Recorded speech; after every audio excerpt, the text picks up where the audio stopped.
Hey, good morning, Matt. How are you? I'm good. How about yourself, Jason? Doing pretty well. Matt and I were just catching up before we started recording here. So Matt and I actually recorded our original episode. I want to say it was early February of 2020. And today we're recording this on New Year's Eve of 2020. You can imagine that there's some things that have happened for both of us since February, beginning of February and the end of December of this year. So I'm glad to have you back. I think it made a lot of sense to just re-record this. We both have a lot of new stuff to catch up on. So Matt, good to have you on again, although the first episode will probably always stay locked in the vault because some of it's not really that applicable anymore. So anyway, Matt, so good to have you on. Yeah. Love if you introduce yourself to the audience, who you are, where you might be in the world, generally, where you are today, and just a little bit about yourself. Yeah. So I'm at Osit. I am currently living in Nashville. Typically, I'm in New York City, but thought it'd be a good time to explore another city. I'm a longtime suffering Jets fan, as you probably know, and I currently work at a company called Aircall as a sales manager. Nice. Yes, the Jets. No more tank for Trevor. It's like their season is just hilarious. I can't even. Yeah, they can't do anything right, Like even when they have to lose, they win. And then beat a good team. The Rams are should be in the playoffs now. It's just so wacky. And then the Browns. But the Browns had what I think they had the water boy and the equipment manager playing receiver for them this last weekend. So like all the receivers were either hurt or on COVID. It's like insane. Yeah, I think they're just really shooting for constantly being mediocre at best, and maintaining that level of average year after year. Yeah. Well, I'll probably poke and prod you on this, and as the audience probably knows, I'm a longer standing than you are because I'm older than you, Minnesota Vikings fan. So it hasn't been a great season for me either. Our defense got lit up by the Saints last week. They let up 52 points and I think it was 583 yards of offense. It was like the worst. It's the worst performance in the Mike Zimmer era, which has been 7 years, and he's known to be I don't know if you saw this, Matt, but on the press conference, he's like, "This is the worst defense I've ever seen." He called out his own defense. Yeah. Said it's the worst defense I've ever seen. I saw that. I mean, if you let up 6 touchdowns to Alvin Kamara, I mean, granted, he's like crazy talented, and I think a lot of ways underrated. But 6 touchdowns in one game, like that's nuts. That's incredible. I don't think enough people are talking about that. Like the last time that happened was like, I think in like the 30s or 40s. It was, yeah. It was like 1929 was the last time there were 6 rushing touchdowns. And the other thing that just tells you how horrible their defense was, I want to say only one of those touchdowns came from outside the red zone. I think he had a 40-yard touchdown run, but the rest of them were they drove the field and got into the red zone almost every drive. It was horrible. Mm-hmm. Absolutely horrible. Yeah. And we're not here to talk about football because neither of us have good things to talk about football this year. So we'll move along.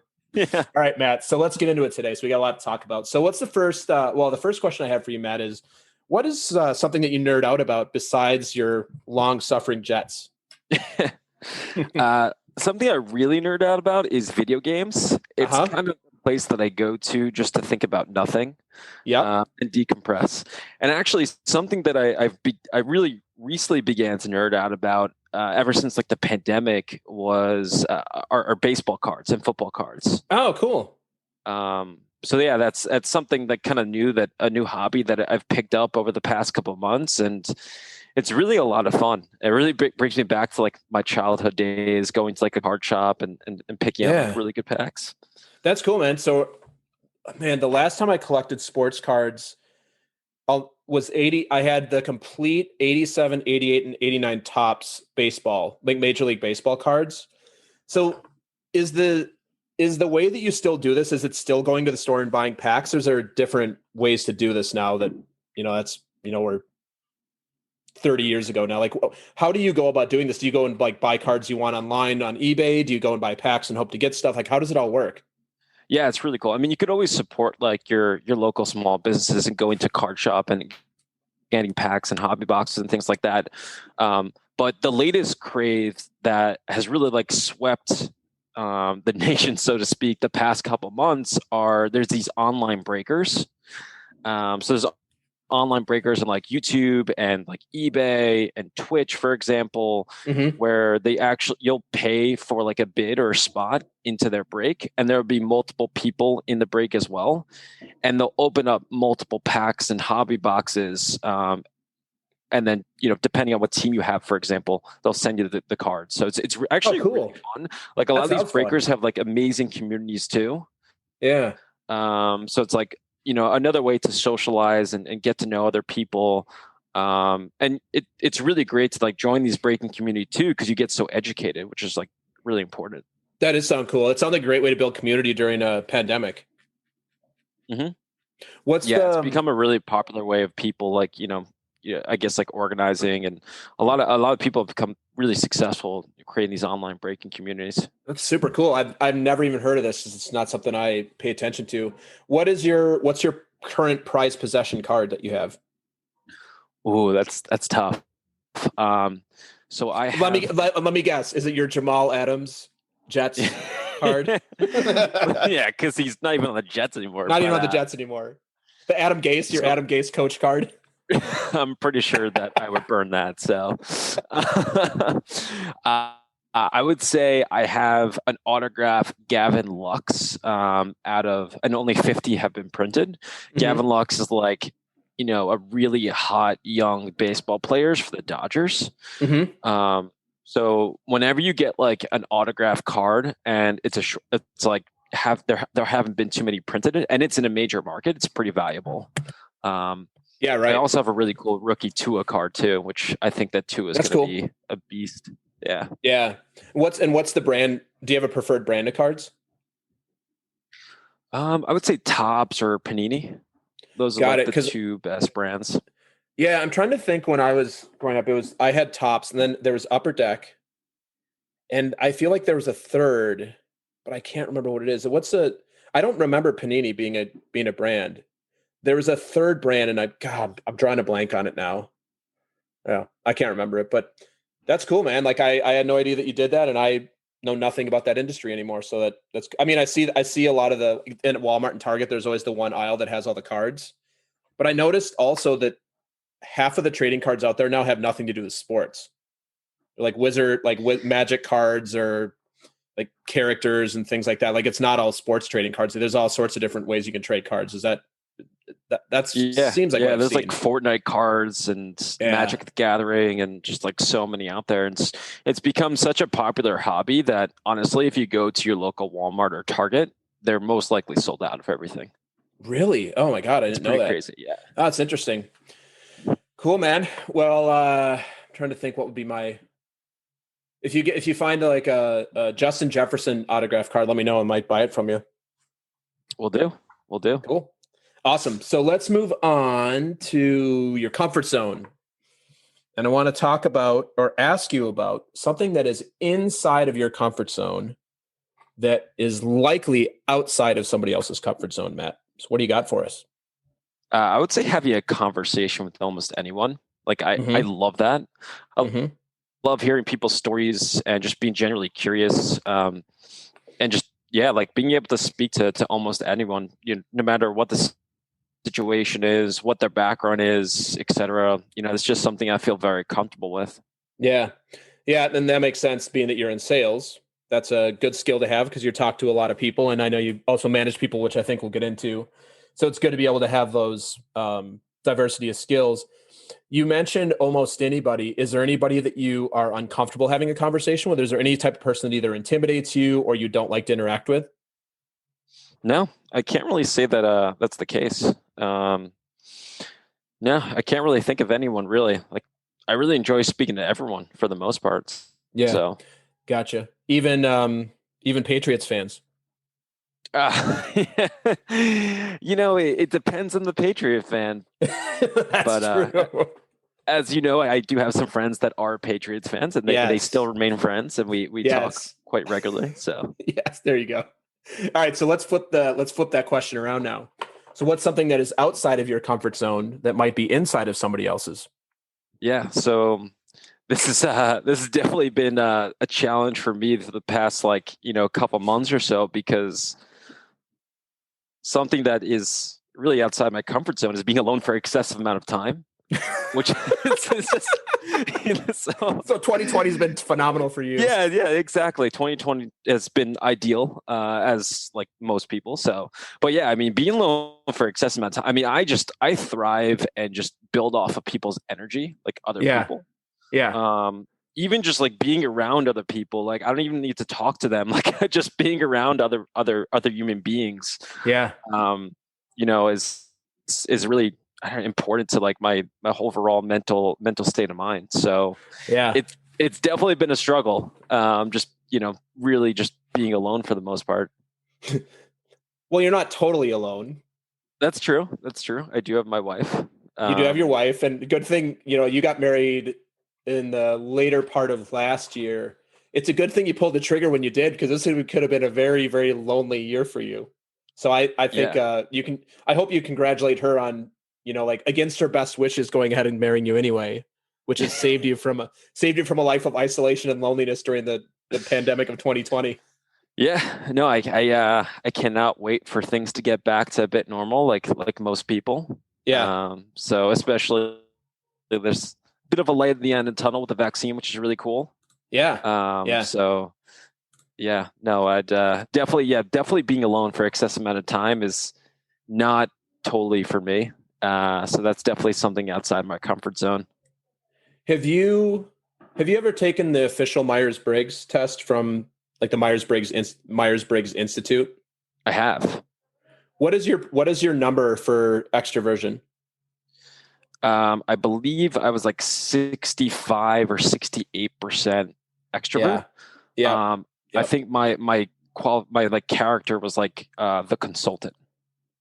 So No I'm surprise. extremely, Yeah. yeah, like I'm very observant. I listen before I talk. Thrive around other people, etc. But yeah, Yeah. I'm definitely a mixture of an introvert and extrovert. Like, don't get me wrong, I need like alone time, and I enjoy being Yeah. alone. Like, it's Yeah. really important just to kind of like decompress and just you know be able just to like enjoy your own company. Mm-hmm. But like, yeah, I definitely like being around other people. Yeah. Did I ever tell you what I am on the Myers-Briggs, like my extroversion? No, what is it? I'm a 98. 98. 98. Yes. Wow. Yeah. I Now, get were you almost. surprised Yeah. by that? No, I'm like you. I get it's I was recently in this thing where we had to do an icebreaker, and the question was, what's your superpower and what's your kryptonite? And I said my superpower is almost boundless energy, time, and care for people that I like, which I think relates back to the extroversion, which is like I'm the person. I can go to the bar and stand there till 4 a.m. if I like the conversation, I like the people. Like, and I'm Hmm. actually not tired because I just get so much energy from others. My kryptonite was I have very little energy, time, or passion for people that I don't like. So like you're either in, and fortunately most of the people are in, but if you're out with me, I'm like, yeah, no. And then like people that suck the energy out of me is my worst nightmare. That is my kryptonite. It's where I'm like, I'm tired. I need to escape the situation. So I get it. I get it, man. Like I've been not in total isolation. We've been seeing a few friends. I think probably similar to you and your wife, but this has been an interesting year for extroverts. It's like, hey, do you want to catch up on the phone? Hey, do you want to do a Zoom meeting? And people are like, yeah, that sounds good. And then my introverted friends are like, yeah, no, you just text me. No, that's nah, I'm good. I'm good. But I feel like even more the introverts out there, and not trying to stereotype people, but I have some friends that are pretty introverted.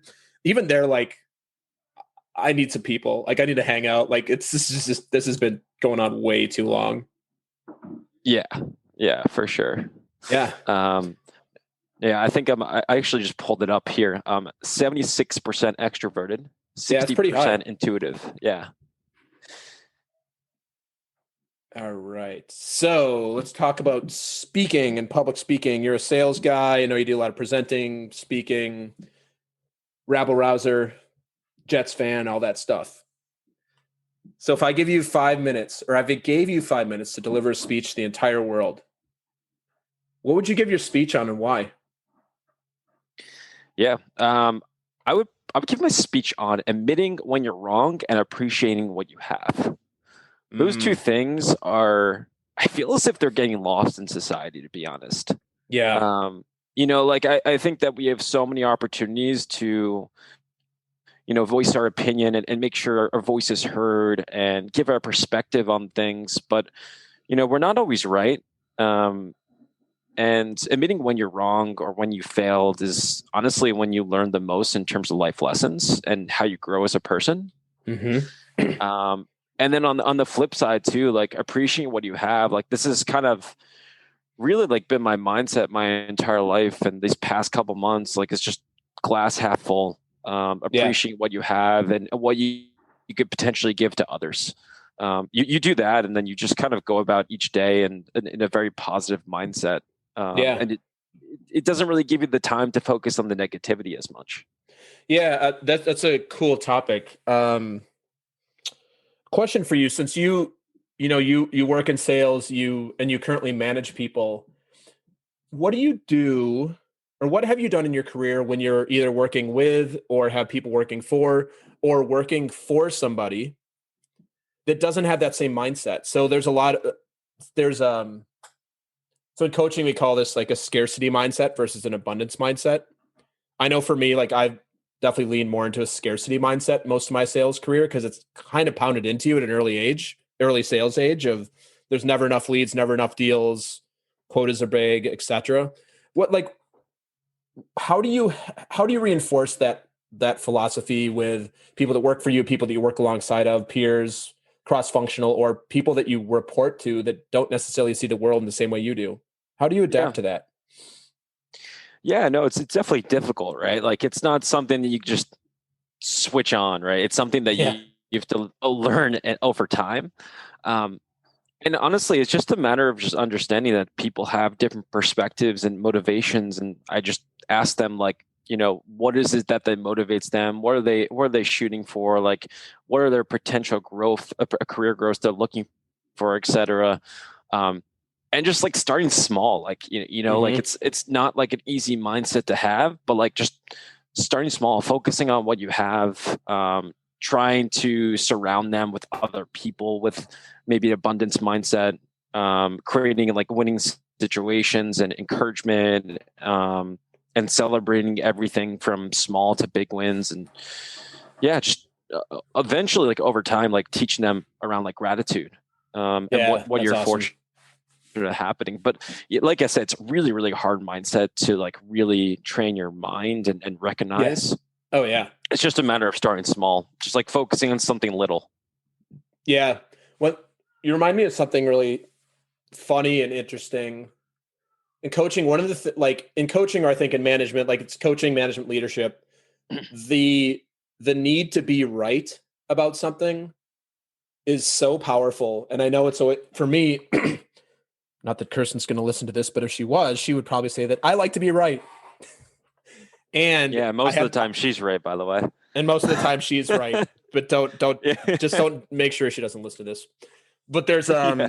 there's a really funny thing that somebody that I respect greatly, she's somebody that like is a mentor to me, and she has this funny saying. She's like, "Is this the hill you really want to die on today? Like, is this thing that you really want to be right about that you're not necessarily right about because there is no right or wrong answer to it? Is this the thing that you're willing to get bloody and like die over today, or do you want to live to fight another day?" And I'm like, that's so true. And if I look at a lot of the issues I've had in like not issues, but things that I've learned in my career, things that I've learned as a business owner is like, is it worth me being right? Like, am I willing to go down for this to be right? Like, how important to my ego is it to be right in this moment? And sometimes it's very powerful. And other times I'm like, yeah, it's not worth it. And I think in the past, I don't know if this is a maturity thing, but I know in the past, like I would fight tooth and nail to be right about something, even if it had almost zero impact on my life or anybody else's life, because it's an ego thing. It's like you Yeah. want to be right, you want to be smart. So I love that.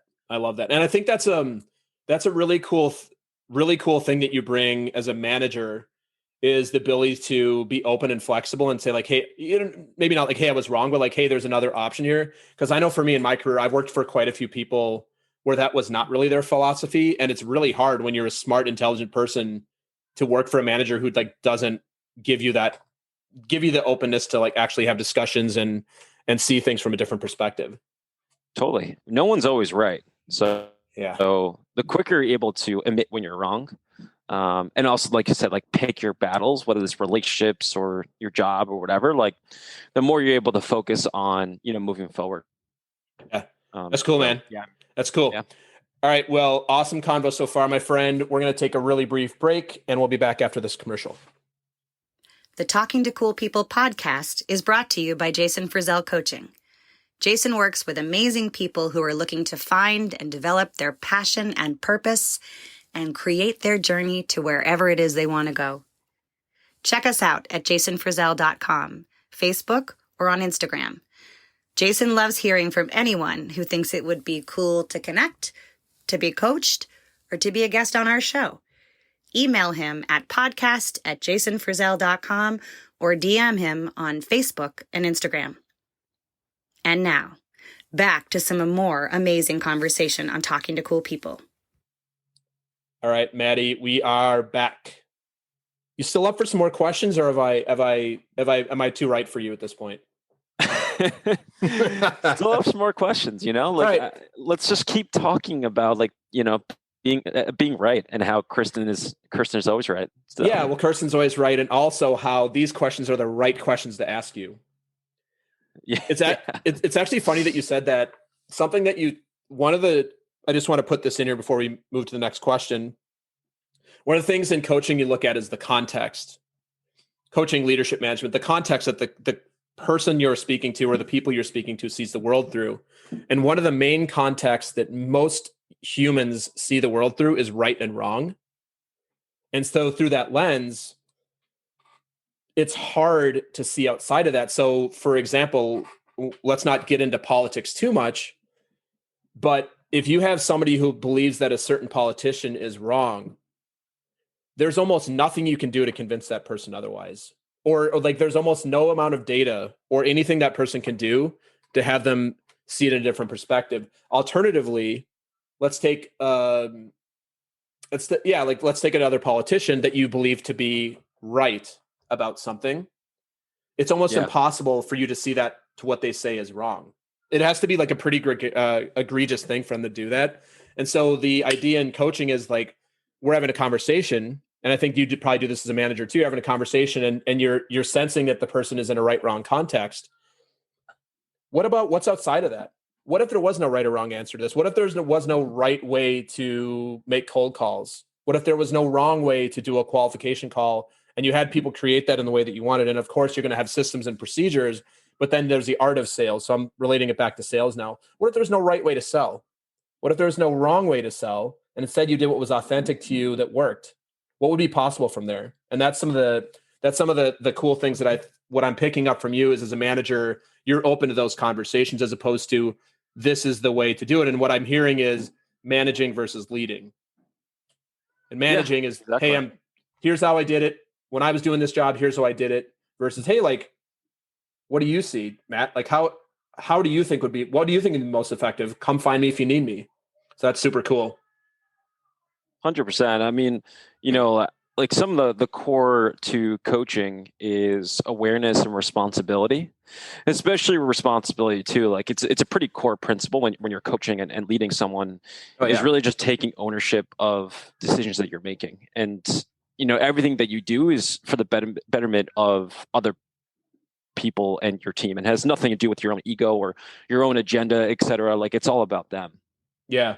I love that. There's an acronym, CPR, not the CPR that you perform on somebody, but it's you show up for your clients, complete, present, and responsible. So complete means that you aren't holding anything on them. Like if there's like an unsaid complaint or there's some sort of ego bruising or feelings that you've aired it before you go in. And like, this would be something you would use in like a one-on-one or something, or your promotion, or even a conversation about performance, like performance related, where you maybe need to put on a performance plan. You're complete with them, right? So there's no personal feelings about it. You're just having a flat conversation. You're present with them. So you're fully present in the conversation. And then you're responsible for they call it like your side of the street. What can you be responsible for in this conversation? What is it that you can own? Because the other thing is there's almost always something for all of us to own when you're interacting with somebody or interacting with teams. There's something for us to own about why it's gone. It's the way it's gone. 100%. I totally agree with that. Yeah. So this is a good segue. So Matt, we've talked a little bit about where you came from. Good New Yorker, living in Nashville. Love to hear a little bit more about your story to what's led you to what you're up to today. And the sky's the limit, my friend. So you don't have to focus on work. You can share, like your finest moments finest moment as a Jets fan. Probably the butt fumble would be my guess. Or maybe the tank for Trevor that was not a tanking. But yeah, what would you like to share with the audience to let them know what you're up to today and what's led you to here? Yeah, so I'm currently, like I said, a sales manager for a company called AirCall. So I've been in software sales for almost 10 years, but I don't know, that's kind of like my stats, so to speak. Like if you're reading the back of a baseball card, you'll see like my LinkedIn profile, whatever. But like in terms of like how I got here today, to be honest, it's just like there's much more of a story behind it. Like, a lot of my success came through the influence of my dad, to be honest. Like he's always had a crazy work ethic and taught me the importance of recognizing the things that are and aren't in your control, which by the way, he's over 65 and still works 6 days a week. He just started work. He just stopped working full days and Saturdays. He's like, wow, this is amazing. Yeah. Welcome to most of the rest of the world. Yeah. Yeah, he's a crazy workaholic. Like he paid for himself through college. Supported like my mom, when he was first starting off throughout his career, and just to this day, he just always instilled being a really hard worker, like being the hardest worker in the room and focusing on the things in your control. Like if you do those two things, you're most likely going to be successful. Yeah. And that's something I bring to, relationships, my jobs, whatever the case might be, just trying to go above and beyond and focusing the things that are actually in your control and not getting distracted by the external factors, so to speak. Yeah. That's awesome, man. So I want to go back to, I think it's interesting to hear a little bit about your journey to what's led you into sales management. So I know you said you've been in sales. What was your first job in sales, either in college or right out of college? So my first job out of college was working for the New York Mets. Okay. So I was an inside sales rep for the Mets. Originally, I wanted to go into sports management. Yep.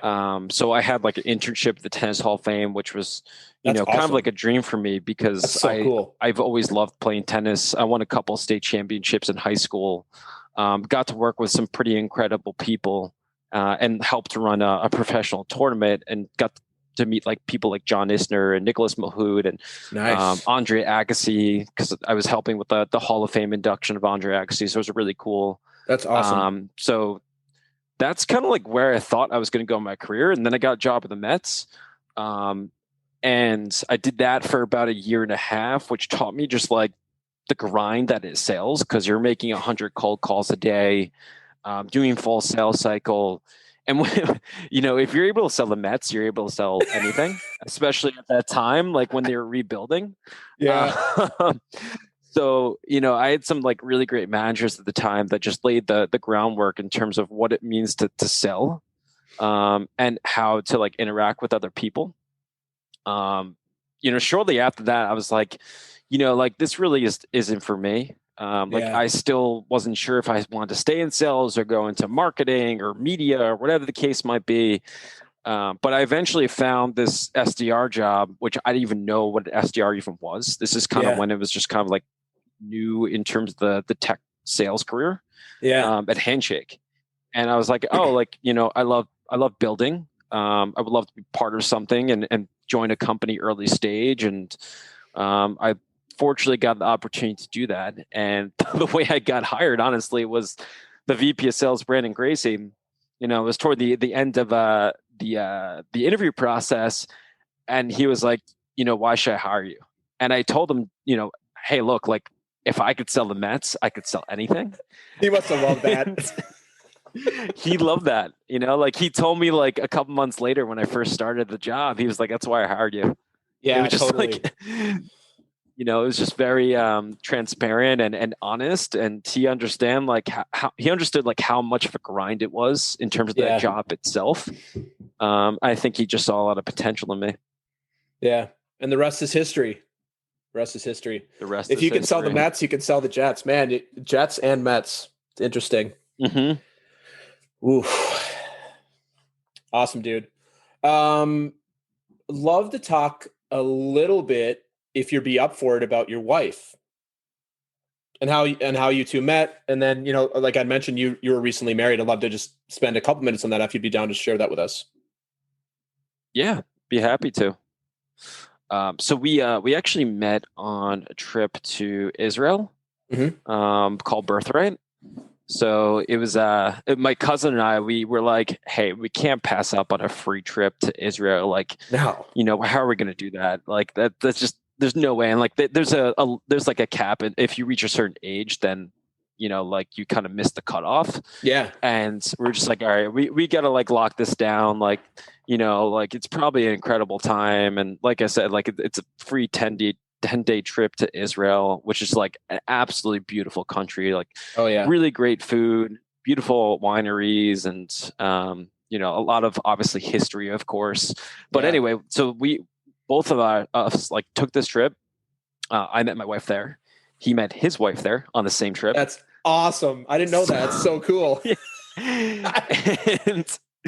and so the trip definitely worked to say the least, because really I think their goal is to meet someone or for have you like stay and live in Israel. Oh, right.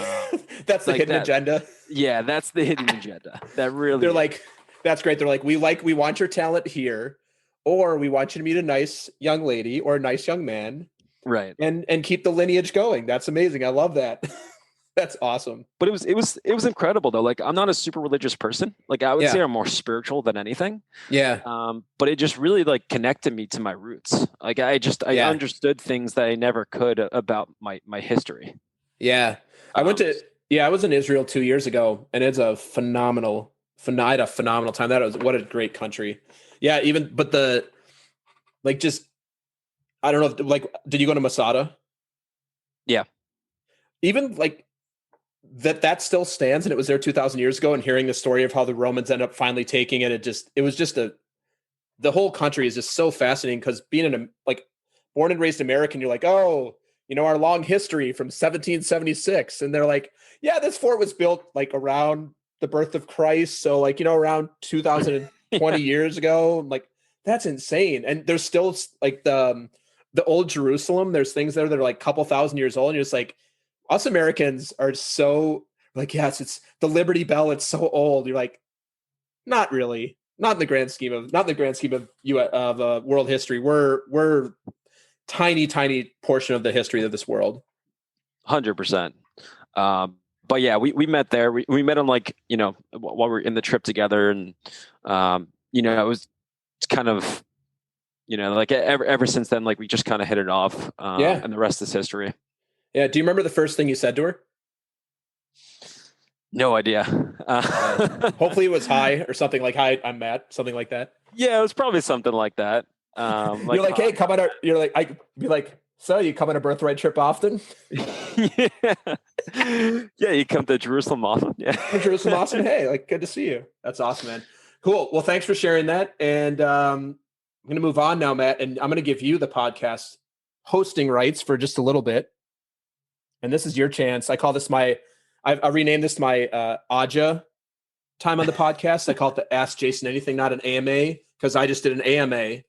Now we're going to do an Aja. So, Matt, what would you like to ask me about that I can answer for you and for the audience? Have you picked up any new hobbies since the pandemic? Oh, man. I have picked up, I wouldn't call it a hobby. I have, because my hobbies that I do are still the hobbies I did before. The thing that I do a lot more of, though, is walk. So I know, I feel like an old person saying this, but I walk a ton. So in the city, I would walk a lot, but it was usually to go from one place to another. Up where I'm currently living, I walk for the sake of walking. And so actually, I do have a new hobby. which is related to walking. Since daylight savings has happened, I have invested. When I mean invested, I've gone to Home Depot and I bought a headlamp and a neon construction vest, and I walk in the pitch black dark. Really? Really. And it's not always pitch black. Like when the moon's out, like it was really bright last night, but when there's no moon, you've seen where I live, there's no street lights here. We're in the country. So I will be walking and it'll literally be like, it looks like the Blair Witch. It's like me, my headlamp, and pitch dark all around me. And I usually do it without my headphones on because it's very meditative for me to just walk. And it takes about 45 to 50 minutes. I find it very refreshing. It's good exercise. It's also very meditative to be out there. But you can hear animals all around you. It's so interesting. And I've had multiple people. It's funny. Speaking of Israel, my coach is Israeli, and I sent him a video. I'm like, this is me currently. He goes, dude, I was in the Israeli military. I would not do that because it's like pitch black, man. It's like if something happened to me, you would never hear from me again. I could disappear, dragged into the woods by an animal or something. But that's been a new thing that I've just recently added to my walking regime is walking at night by myself in the dark, headlamp and construction vest, and then obviously winter gear when it's cold. So it's actually it's really peaceful and it's really serene, and it's also probably not for the faint of heart. I'm not scared of it, but like my wife was like, "There's no way in hell I would ever do that." So, do you prefer walking at night as opposed during the day? I do because it's more meditative. The other side of that I'll do sometimes is like yesterday I did this. I wake up pretty early. I'll walk in the morning when it's pitch black and I'll watch the sunrise, which is also pretty awesome. It's kind of the reverse. I'll start out, it'll be dark out, and then I take the headlamp about 15 minutes into it because there's enough light. So I do, and usually when I'm walking, if I'm walking during the day, I'm generally on the phone. Sometimes I coach people. Like I have some clients who are like, hey, like I want to do phone. I'll be like, hey, I'm going to walk, and they prefer that. If I'm walking in the morning or at night, I generally will not be on the phone or listen to a podcast or music. I will generally just do it for the peace, which is kind of a breakthrough for me because I'm like you probably know, I'm a busy mind and I have a million things going on. It's actually a really great way for me to kind of practice meditation while also still being active, if that makes sense. So yeah, I think that's the only hobby that I've really picked up because the other hobbies that I do, like video games, watching movies, playing guitar, like I already did all those things. I guess the other hobby is being a parent of a second child. Is that a hobby? I guess it's not really a hobby. I know, like a hobby, not a hobby. Job. I've done more of a job or a responsibility, or a right and a pleasure is what I mean to say by that. I think the other thing is I've started doing a lot more cooking again, but that's not a new hobby for me. I used to do more and then kind of stop it. Yeah, more cooking, definitely more cooking.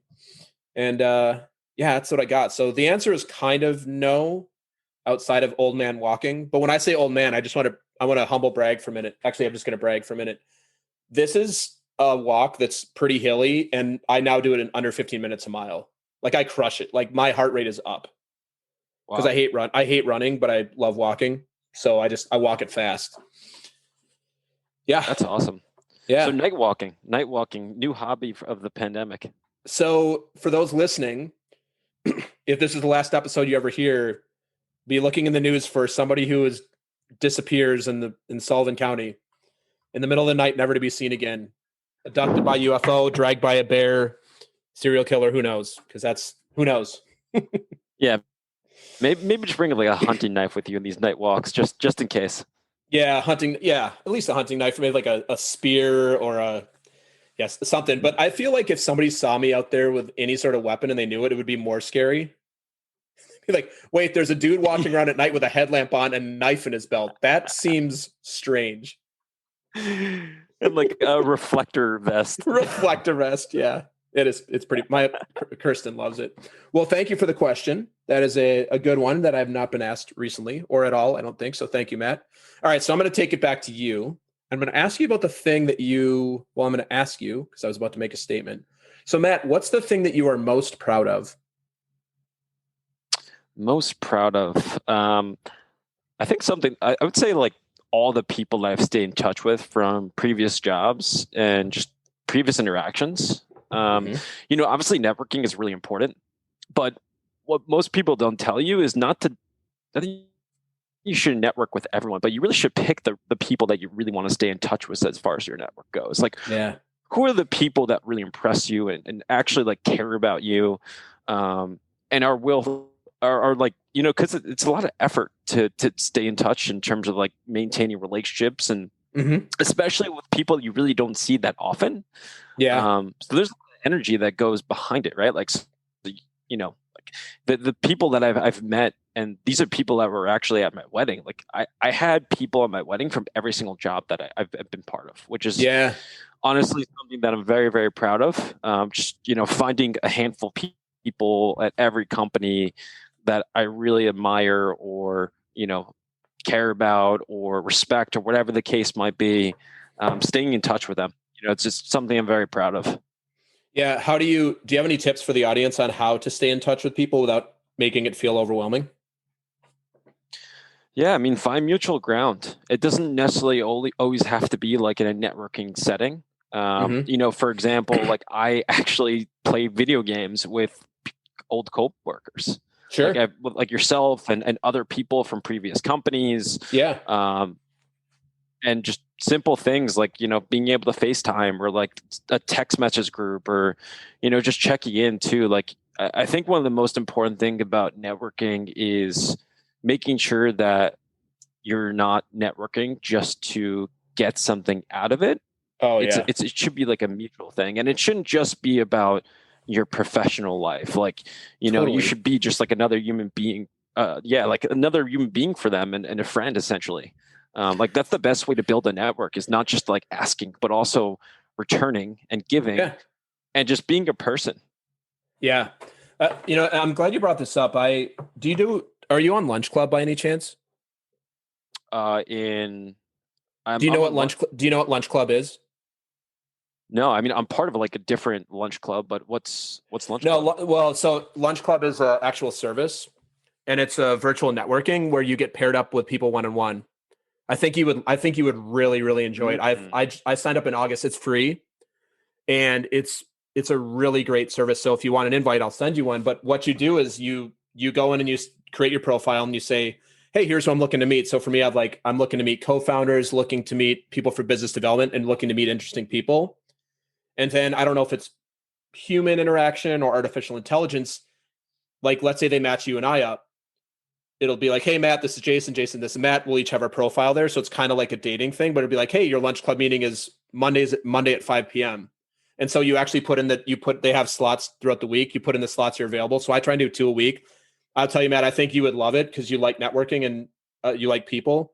I have met some extraordinarily awesome people, and nobody's selling on there. I've only had a couple of strange conversations. Most people are like startup founders, people that work in sales, like other coaches, just like really cool conversations. And the thing that I always ask at the end of it is like, hey, like, who can I connect you with? What kind of people would you like to be connected with, or how can I help you? And most people are like, wow, that's such a generous offer. And I'm like, doesn't everybody ask you that? They're like, no. I'm like, that's weird. Like, cause it's just like, hey, how can I help you? So, if you want, check out Lunch Club. It's really great. And it's a good, I think it's good. It's also good for potentially your business career too, as you're meeting people that are interested in what Aircall does, or people are interested in what you're up to. I think it would be a really good thing for you. They just raised, I want to say they just raised like either a Series A or a Series B. They're valued at $100 million now. It's really become a pretty popular service. That's really cool. I'm part of like a lunch roulette through like a group or whatever. So it sounds very similar. I'll have to check it out. Yes. It is like lunch roulette. And it's funny, when they first started, it was an in-person thing and they weren't doing well. And the pandemic has been bonkers for their business. Because everybody's like, oh, I'm sitting at home. Sure, I'll do a video meeting for 45 minutes with Matt without having to leave my office chair in my house or my apartment. Versus, hey, let's do a lunch, and then like, oh, that half hour to get there, hour-long lunch, half hour to get back. Or it's almost like dating. It's like, hey, I don't really want to have lunch with this person. Oh, you do a 45-minute Zoom and you're done. No big deal. So it's been, Yeah, it's been super cool. It's similar to a lunch roulette, but I think they've done a good job of productizing it, and it's very easy to use. Yeah, that's really cool. It's going to be interesting to see what happens to some of these companies who have really like taken off or thrived during, this time. And Yeah. when people start to head back to the office and back to their somewhat normal routine, whatever that looks like, what that really is going to have an effect in terms of these companies. Yeah, I agree. It's going to be very interesting to see what happens here, and when that's going to be. Because the other thing is, like our company is going to require that you have a vaccine to come in the office. Right? Can It's they kind of even like do that? Can't, right? It's state by state. Can you do that? I think I think it's going to be a state by state thing. But honestly, for those, and it's kind of like schools, right? Like for those who are going to take the vaccine, like my family, we're definitely going to take the vaccine. Does my wife want to be in an office with somebody that she knows doesn't have the vaccine when everybody else around her does? Like, I don't know. It's an interesting thing to think about. Like, what is going to be the stance? What is this company's stance going to be? Or for people that are in sales or doing in-person meetings, hey, like you didn't take the vaccine, you can't come on site to our facility to sell us something. And that's going to put you at a disadvantage when you're trying to sell this contract because you've decided not to take the vaccine. There's a lot of nuances to this that's going to, I think, really going to affect like people if they don't take the vaccine, what that's like the potential impact that can have in their life. And a lot of people have said 100%. no. Like I think it's like still like 30% of Americans have said they're not going to take it, at least not to start. So yeah, I think that's changing though, in terms of like the trust and people willing to take the vaccine with more and more people, like really public figures taking it over like video and saying the example. I mean, this isn't the first time we've developed a vaccine. This isn't like that's right. something new. And I mean, typically it does take 5 to 7 years to create a vaccine. Yeah. But what people don't realize, there's a lot of red tape that probably isn't necessary. Right. And we've never been in a situation where we have some of the smartest, people in the world focusing on one problem. And there are hundreds and hundreds of experimental drugs that are being researched every single day. This is really like the only time that we've really seen in our lifetime. Yeah. Where we have the whole entire world and amazing like scientists and professionals just focusing on this one thing. So yeah, I don't know. I'm going to take it for sure. Oh yeah. Cool. All right. You ready for some vulnerability, Matt? Sure. Let's do it. You sound very excited. I'm going to go there anyway. My question for you is about fear. And we're not talking about fear of the Jets having another losing season, because that's, you're probably used to that by now. We're talking about something that is more inherent inside of you, or something that you believe that might actually be true about you. So we're looking at the question I have for you is there something, or what is something that you're afraid that might actually be true about you? Yeah, I would say something that I fear the most is failure. Mm-hmm. Like it's very easy to almost sometimes forget about failure when things are going so well. Mm-hmm. And then when things maybe take a little bit of a turn, or there's like a major change or impact in your life, you start thinking about failure quite a bit. And it makes you like rethink that everything that you've done, and potentially like what you should have done differently, or should you change everything that you're about to do in moving forward. So failure is definitely something that scares me. And honestly, it also what motivates me.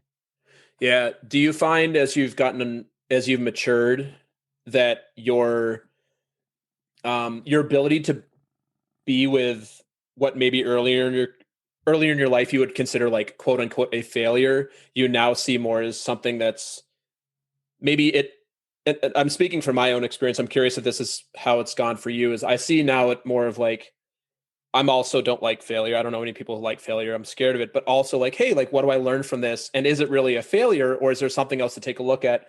Versus when I was younger, I was very attached to a specific way that something had to be. And if it didn't go the way I believed it needed to be, and it goes back to being right, because like I'm right about how this thing has to go, which can be really the kiss of death. So I'm curious for you, if you're finding as you're getting older and maturing and more experience in life and work and everything else, if you're finding that your capacity to be with what you may once thought of failure or maybe would be a failure is now more like, hey, what can I learn from this versus just being pissed or, making those rash decisions. Yeah, it's definitely shifted from like what can I learn from this, and also too like earlier, like super early in my career when I first started off in sales, like every little thing like seemed like a failure, and it just seemed like like everything like, and then eventually over time you realize like, oh, like I had a bad cold call. It's not the end of the world. Like, it's not the end of the world. Exactly. It's not the end of the world. Like it's not a big deal. Like we're not trying to cure cancer, and we totally failed out on developing a cure or a vaccine or whatever the case might be. Like right. It's like little things like that I used to get really, really caught up on, and even like emotional about.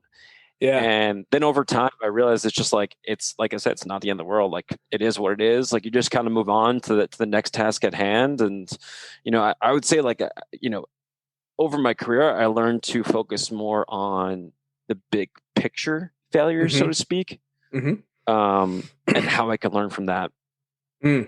That's great.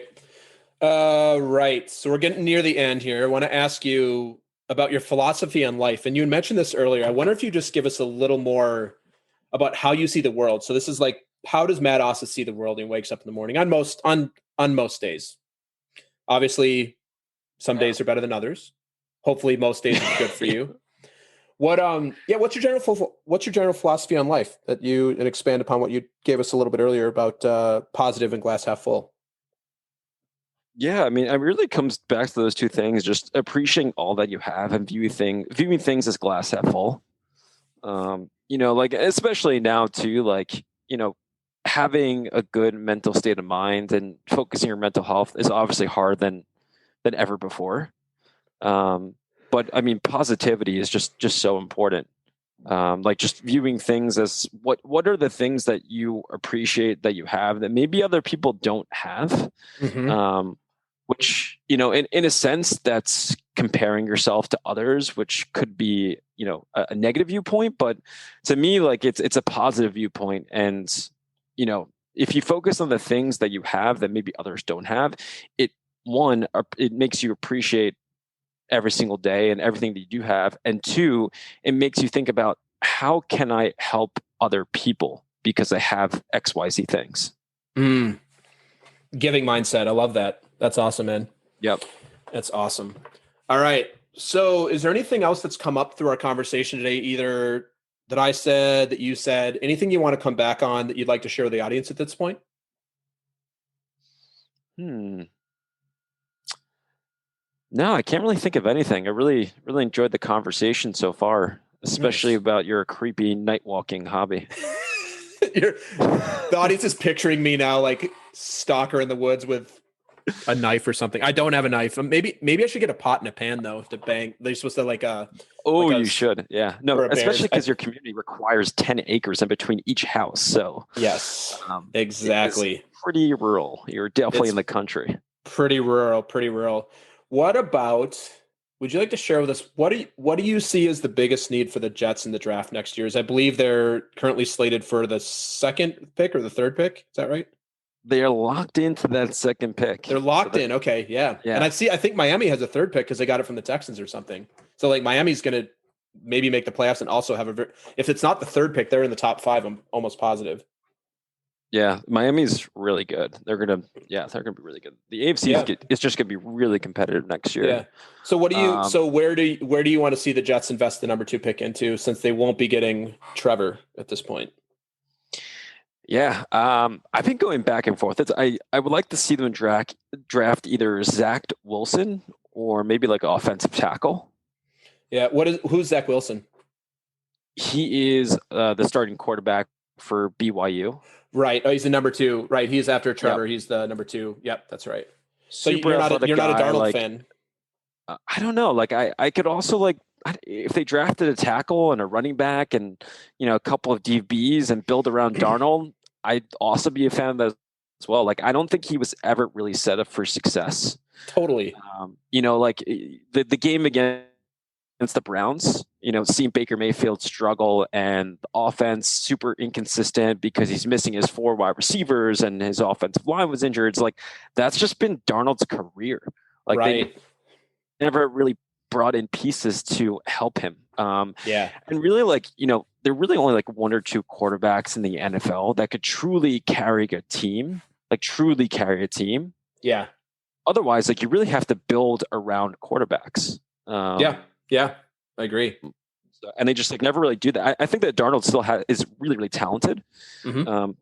And wouldn't mind it if they gave him like the opportunity, if they got like a few more pieces to give him some more weapons, protect him, also build around the defense. So I honestly can go either way. Like if they draft someone and they move on from Darnold, love to see Zach Wilson join the team. He reminds me a lot of Russell Wilson, which you and I both love. I love Russell Wilson. Yeah. I'm not an expert on football, but I would say that the Jets' strategy is probably to build around Frank Gore. Yeah. That dude's 37. Right. That's very impressive that he's still running the ball and he's 37 years old. That is a long time for a running back to play in the NFL. He's an absolute legend, and it's such an amazing leader too. Like I'm so glad that he's in that locker room because I'm sure he's played an amazing influence on like some of the younger guys and even the vets too. But his career might be over though. I think he said and I don't think he's playing this week, is he? Because I think I read that he's not playing this week for some reason. Yeah, he has a bruised lung. That would not be fun to play with. Yeah, no. Yeah. So kind of need to breathe in order to play football. Breathing's good. All right. Breathing's good. My friend, awesome conversation today. How can the audience connect with you, find out more about Aircall, you on a personal level? Like where can people connect with you? LinkedIn. You can reach out to me at Matthew Osit. That's the best way to get in touch. I am on LinkedIn quite a bit. So definitely reach out. We'll love to speak more about like sales philosophies, managing teams, and growing your career. If you want to learn about Aircall, like by all means, but love talking about those other topics as well. What about video games and trading cards? Video games. I mean, there's not really a way to find me, but no. I'm saying, like what if people want to reach out to you and talk to you about video games and trading cards? 100%, absolutely. I could talk about video games and trading cards for hours on end.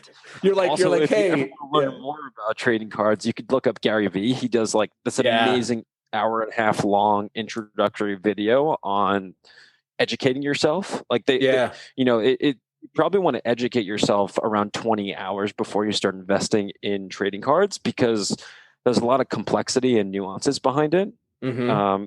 So yeah, like there's so much education and learning that you could do before you start investing in it. Yeah. Speaking of the Jets, Gary Vee, future owner of the New York Jets. Exactly. Cool, man. All right. Last thing, tradition on the show. Leave us with some words to wisdom, and the words to wisdom should fit on a baseball card. How about that? That's called a callback, my friend. Callback in improv. Fit on on the front of a baseball card, few words or less. What do you got for us, Matt? All right, so this is going to be corny, but also mindful, which is probably just, I don't know, that's probably one of the best ways to describe me. So I can be a bit corny at times.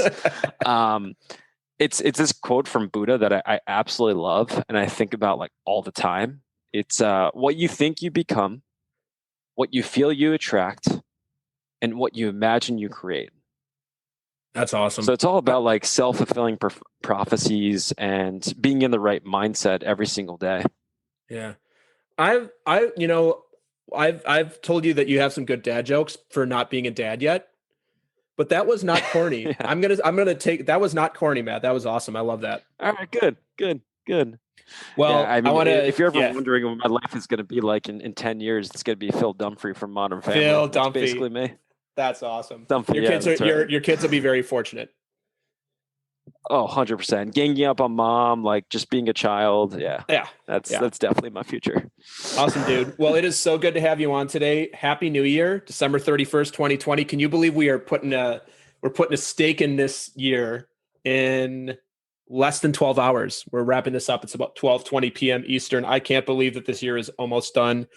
Hope you have a great time and whatever you're up to tonight to celebrate this 2020, and best of luck to you in 2021. And we'll be speaking soon. You as well. Happy New Year and hope to see you soon. Yep. Thanks, Matt. Thanks for listening to another episode of Talking to Cool People with Jason Frizzell. If you enjoyed today's episode, please tell your friends. Follow us on Instagram and Facebook and give us a shout out, or take a moment to leave a review on iTunes. If something from today's episode piqued your interest and you'd like to connect, email us at podcast@jasonfrizzell.com. We love hearing from our listeners because you're cool people too.